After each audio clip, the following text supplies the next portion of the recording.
Good morning, everyone. Good morning. Welcome to Wednesday Wisdom with Love Squared 20. Yes, and on Wednesdays we come from the book of Proverbs because we're learning how to align our hearts and our will with God's heart, God's will, God's promises, and God's wisdom for our lives. That's right. The book of Proverbs is full of God's wisdom. But guess what? We can't allow that wisdom just to continue to remain lying dormant on the pages of the book of Proverbs. No, we got to get practical. Meaning we got to learn how to dig deep within the actual pages of the book of Proverbs and learn how to apply that godly wisdom to our daily lives so that we can see the benefits and blessings of God's wisdom. Amen. Amen. God's wisdom for us today comes from Proverbs chapter 11, verse 20. Again, Proverbs 11, verse 20. And we'll be reading the New Living Translation. It reads, "The Lord detests people with crooked hearts, but he delights in those with integrity."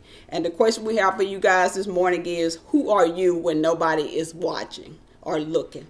And we ask you again, are you guided by integrity or by crookedness? Yes, when nobody's looking is when our character speaks the loudest. Yes, that's when our true colors comes out and when our true character is revealed. And like she said, our integrity must remain consistent, even when we're facing challenges or when we, again, think no one's watching us. Because, again, God is always watching us. That's right, because a heart of integrity means that we are honest, that we are truthful, and our actions are consistent.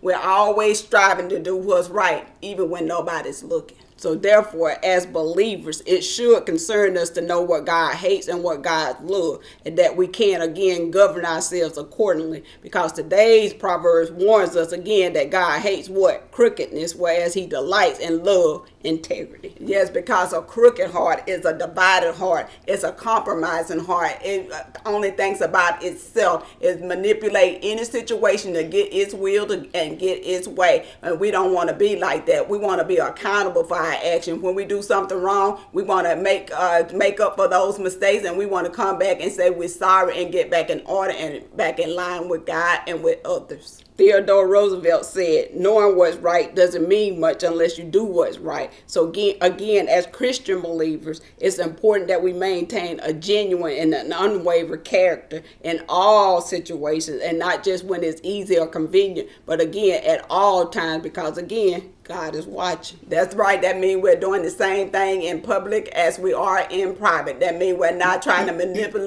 manipulate situation, and we're not acting some way in public and doing something else behind closed doors. No, what you see is what you get. So again, every day, not some days, but every day, we're going to be faced with decisions of what we should do and what we want to do. But again, integrity will help us to resolve the issue and again, stick with our godly conviction as well as our godly principles. Yeah, because if we can just look at the world right now, integrity is in a crisis because people are doing whatever they want to do. And you can see that by the actions of others and all things that are going on and taking place on social media. But we don't want to be like the world. We want to follow God and his word and be a people of integrity. So again, honesty is not only the best policy, it's God's policy. And again, his way of doing things is everything and everything that we should do. So therefore, as Christian believers, we're going to have to take on that, again, integrity as God would do things and be able